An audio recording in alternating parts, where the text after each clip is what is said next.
Revolutionary greetings, comrades. It's a red Sunday. We are discussing the Mozambican independence in the 1970s. Mozambique was colonized by Portugal together with Angola and Guinea-Bissau.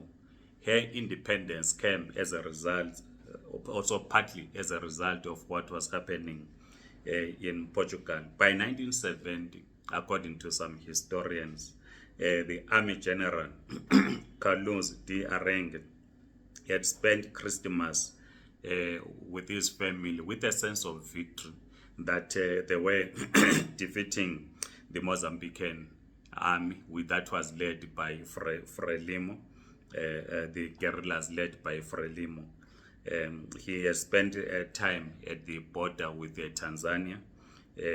He was in a buoyant mood because to him, victory against the liberation forces, which they called the terrorists at the time, was gaining momentum.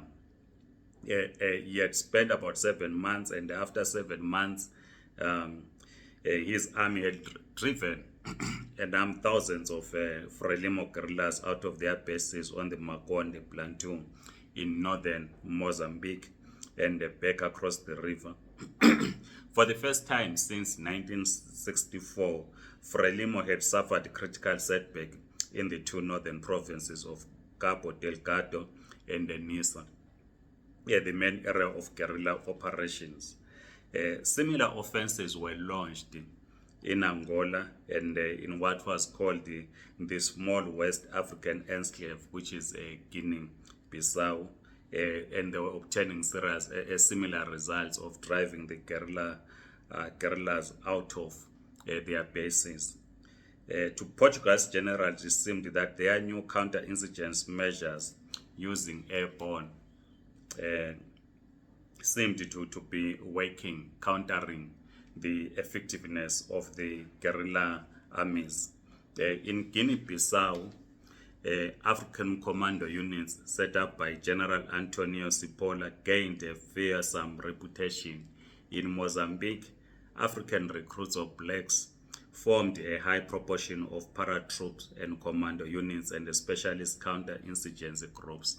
There were African or blacks that would join the armies of the colonizers. We saw that in Rhodesia when blacks joined the Rhodesian army. In the 1970s, Africans formed about half of the manpower of Portuguese colonial powers. So the freedom fighters were not just fighting white armies. The white armies or the colonial armies were also made up of blacks of those countries or colonies. The possibility of military defeat or withdrawal was considered to be remote. Only in Guinea-Bissau had nationalist guerrillas managed to gain control over large areas of the country, driving back Portuguese forces to the main towns and a string of fortified camps. But even there, they were unable to force a resolution of the conflict. So even if the colonial armies had an upper hand, they were unable to defeat the freedom fighters. The Americans had to give information to the Portuguese as the war was ongoing. This was in 1969. The National Security Council said, and I quote, "The rebels, they called our liberation fighters rebels." So the report says, I quote, "The rebels cannot oust the Portuguese, and the Portuguese cannot contain but not sorry, let me repeat. The rebels cannot oust the Portuguese, and the Portuguese can contain but not eliminate the rebels," close quote. So our liberation fighters were called rebels. There was no sign that the Portuguese authorities were willing to consider any form of political compromise.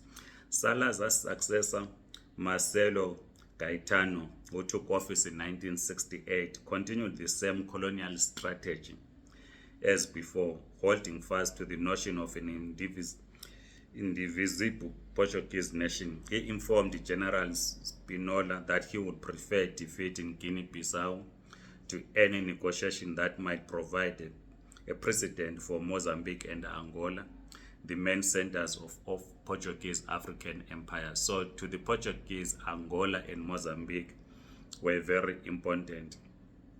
But of course, when we were saying this, there was a drain of Portuguese manpower as nearly 100,000 metropolitan troops were needed to contain 3 simultaneous wars. So Portugal was engaged in 3 wars, in Guinea-Bissau, in Angola, in Mozambique. Most were conscripts drafted for 4 years, increasingly disaffected by long spells of service abroad and unwilling to take a risk. The officer corps too was stretched to the limit. There were examples of wartime battalions of 600 men being led by more than 3 professional officers. In a desperate effort to increase the number of officers, the government of Portugal in July 1973 passed a decree offering non-carrier officers with combat experience in Africa the same conditions and privileges as those of professional officers. But the result was an immediate outcry amongst the carrier officers. A surge of resentment at Gaetano's dictatorship spread through the military, prompting the formation of a captains movement, because the army was now dissatisfied. The carrier officers formed the captains movement, then an armed forces movement. Among junior officers, there was profound delusionment with the whole of Portuguese regime, its authoritarian government, its economic backwardness, and its debilitating colonial wars. A new generation within the army was inspired less by the grand ideas of Portuguese nationalism that Salazar and Caetano tried to inculcate than by policies of economic progress. So there were the new soldiers, young soldiers that had joined the army. They were not really interested in engaging in colonial wars. They were more concerned about the economic policies in Angola. The military hierarchy too no longer believed that the wars would be won. So the army was clear that it was not possible to win the war in Guinea-Bissau, the war in Angola, the war in Mozambique. In February 1974, Spinola, now the deputy chief of the General Staff, published a book entitled Portugal and the Future, in which he stated that military victory was not possible. A pre-publication copy was sent to Gaetano. According to Gaetano's subsequent recollection, I quote, "I did not put the book down until the last page, when it was already done. As I closed it, I understood that a coup d'etat, the approach of which I felt for months, was now inevitable," close quote. Seizing power in Lisbon in the Carnation Revolution on 25 April 1974, the armed forces movement hoped to bring about an orderly disengagement from Africa. In Guinea-Bissau, negotiations were conducted relatively swiftly. A statement issued by the armed forces movement in Guinea-Bissau declared, I quote, "We Portuguese military troops who were sent to a war that we did not understand or support have in our hands a unique opportunity to repair the crimes of fascism and colonialism, to set up the basis for a new and fraternal cooperation between the peoples of Portugal and Guinea," close quote. By September, Guinea-Bissau was recognized as an independent state. In Mozambique, however, there was confusion and disorder from the start.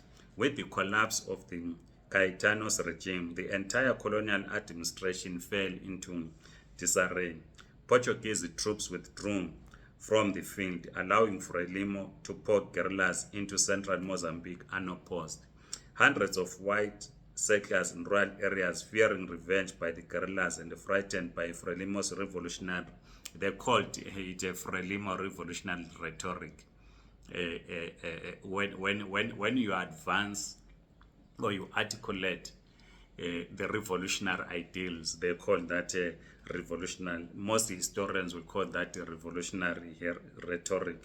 Abandoned their homes and fled to the coast. From early May, a mass white exodus from Mozambique began. In negotiations with the Portuguese, Frelimo demanded recognition as the sole legitimate representative of the Mozambican people and the unconditional transfer of power without prior elections. The negotiations were protracted, but in September 1974, Portugal agreed to hand over power exclusively to Frelimo after a 9-month transition period. Just trying to keep the video a bit shorter. We will continue next Sunday to discuss Mozambique and possible Angola. Please write your comments. I am Ngabuto Nicholas Mapena, General Secretary of the Zimbabwe Communist Party. The notes that I'm using are borrowed from a book written by Martin Meredith, The State of Africa, a history of the continent since independence. So this is where my notes are coming from. It's important to acknowledge the source. Thank you so much. Amandla, comrades.